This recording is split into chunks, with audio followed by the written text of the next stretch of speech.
Come on. Do I sound like I'm joking? Do I sound like I'm playing? When you look into my eyes, you understand what I'm saying? Let me say it to you slowly, and it may sound scandalous. I don't think that you can handle this. All right, once again, we are on. He is the great Mike Steph. I am the Mojo King, and this is Hidden Gems Football, week number 3 in the NFL, brought to you by the 19 Media Group. Mike Steph, how are you doing? I'm doing all right because my team is actually 1-1.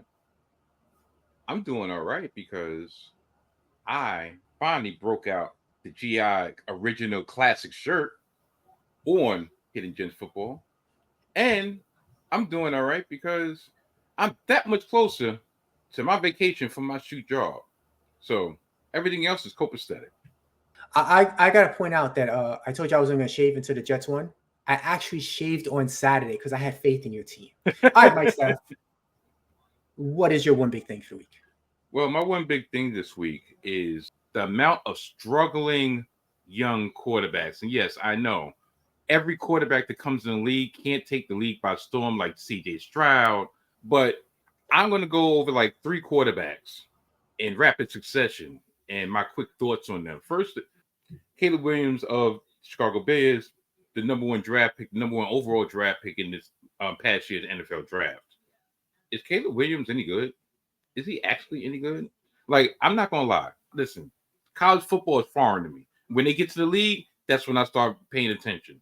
Now, just looking on his stats, 56% completion rate, 267 yards passing total in 2 games, averages out to like 99 yards per game, 2 interceptions, 0 touchdowns, but neither here nor there. My eye test, I'm watching, he's throwing high, he's throwing low, he's missing receivers, his offensive line is not giving him that much time, but I just don't see it. Sometimes you see a flash, and people could go back into preseason and saying, well, you know, he showed that flash, that Patrick Mahomes type ability, the way he has arm angles or whatever. And I'm like, first of all, that's against third-string players that probably didn't even make the league after they did the cut down.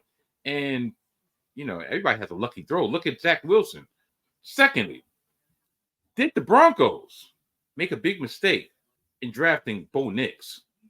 Bo Nix's line so far, 59% completion rate, 384 yards total, and he has 4 interceptions against 0 touchdowns. I watched this game against Pittsburgh, and yes, Pittsburgh can put you in the blender, i.e. what they did to Kirk Cousins last week in week 1. But my biggest point with him was the lack of accountability. When he was asked in the post-game press conference what happened with the interception, he was like, well, you know, I dropped back, I threw the ball, the other team caught it. And the facial expression was like he was annoyed with the question. Like, dude, you stink.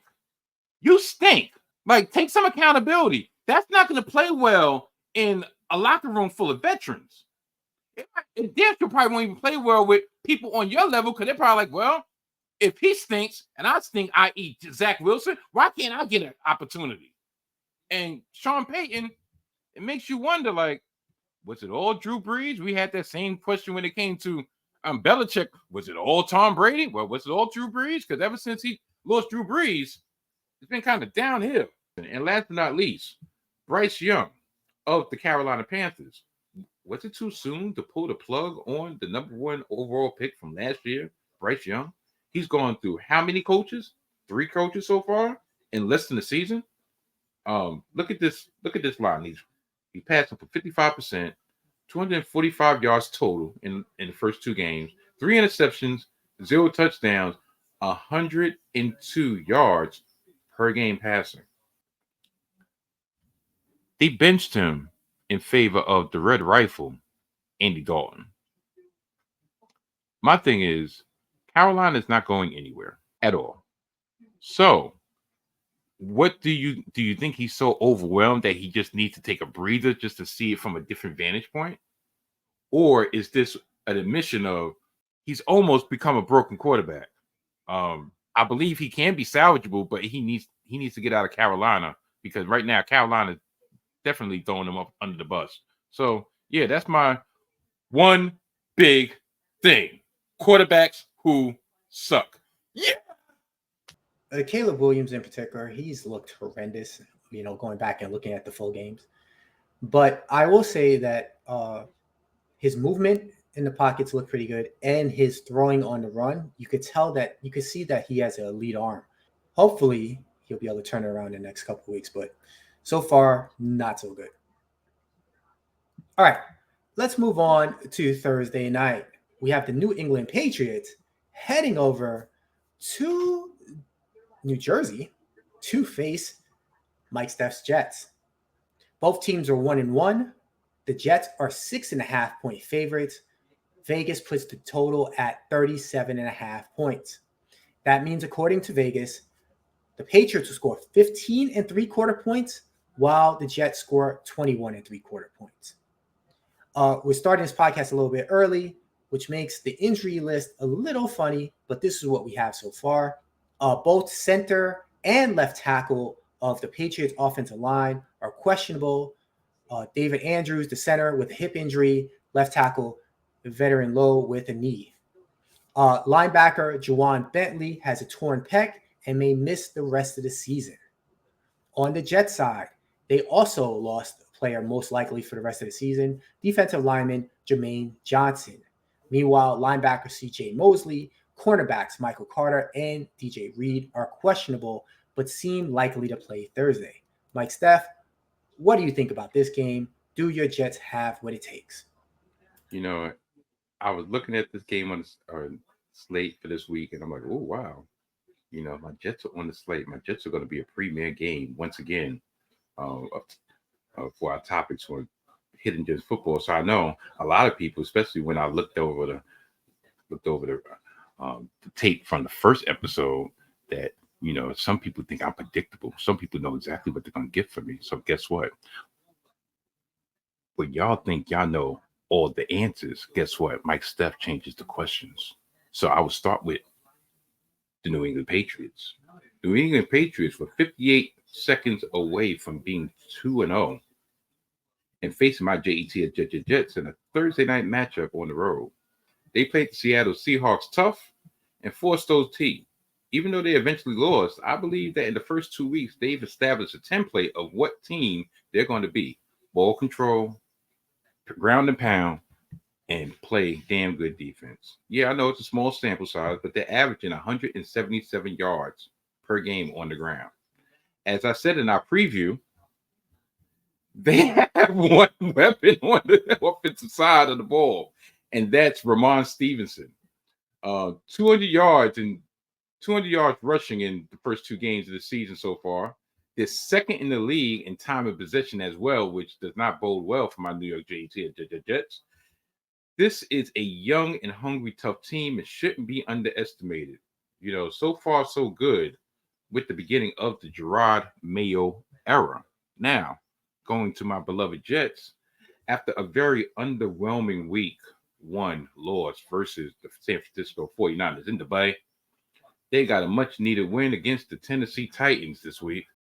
One thing in particular that stood out so far has been the continued subpar play calling by Nathaniel Hackett, offensive coordinator for my Jets. Even with the return of Aaron Rodgers, it's been too predictable. Run, pass, run, pass. The only time they actually got consistent traction was when they switched things up. The two-back set, the two-back formation, the Pony Express, whatever, when they put Braylon Allen and Breece Hall in the backfield at the same time was a success. The actual utilization of rookie Braylon Allen was great. 2 touchdowns were generated from him. All 3 touchdowns were from the running backs. They expanded the amount of players involved in the passing game, and we even had a Mike Williams sighting, him getting his first catch, which was a huge catch last week. And hopefully he will be getting more reps as the weeks go by.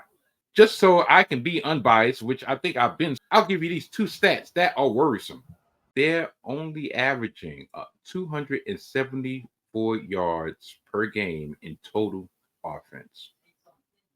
They're only averaging 84 yards on the ground per game.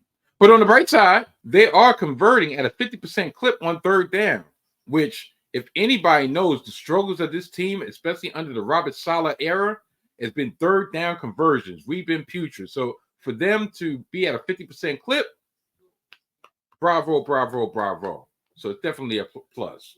Now, to get to my actual prediction, what do y'all think? Really, what do y'all think? Y'all think, especially against our arch rival, New England Patriots, whatever y'all think, I'm going to go the opposite? I told y'all, whenever y'all think y'all got all the answers, I change the questions. But guess what? If you got the answer of me picking my New York Jets, you'll be correct. But I do not think they're going to cover. But 6.5 right now at the time of recording is a big spread. Listen, New England beat Cincinnati on the road, game 1 by 16-10. New England took Seattle to overtime. And tell you the truth, they almost, like I said, were 58 seconds away from being 2-0 if it wasn't for 2 late field goals by the Seattle Seahawks. So us winning by 6.5 points, I'll just take the win. So I'll say New England plus 6.5. That over under, I will go under because not only do they struggle to score points, we struggle to score points. So I will go under New England plus 6.5. Well, I'm shocked because clearly you don't have faith in your Jets. But I think you bring up valid points about the struggles of both offenses here. The Patriots have shown high quality defense, at least, as they've been fighting through. The Jets look like they rebounded defensively a little bit last week, which is not too surprising compared from the 49ers to the Titans. In theory, they should be facing even weaker offense this week. I'm a little worried about that point spread because the Jets should win. And it just feels like they don't kick a late field goal or something and go over that spread. But I'm pretty confident that they should shut down the Patriots. So I'm going with the Patriots plus the 6.5. And I'm like you going under on 37.5 points. I feel like if we do win, we're not winning by a touchdown. So I just wanted to put that caveat in there. So nobody can claim that I'm unbiased. Nobody can claim that I am biased. Shoot, yeah, all because you see this Jet. I was gonna wear my Jet jersey again this week, but I was like, you know what? No, I'm gonna spread love. You know, y'all see Jetty over there. That's it. And watch me lose. Watch me lose bread by actually being unbiased through the masses. Well, I mean, you're going against your team. That's your own fault. All right. I'm not going. This is a 19 Media Group presentation. He got a I get a window. He got a window. I got a step. He got a step. I got a door. No door.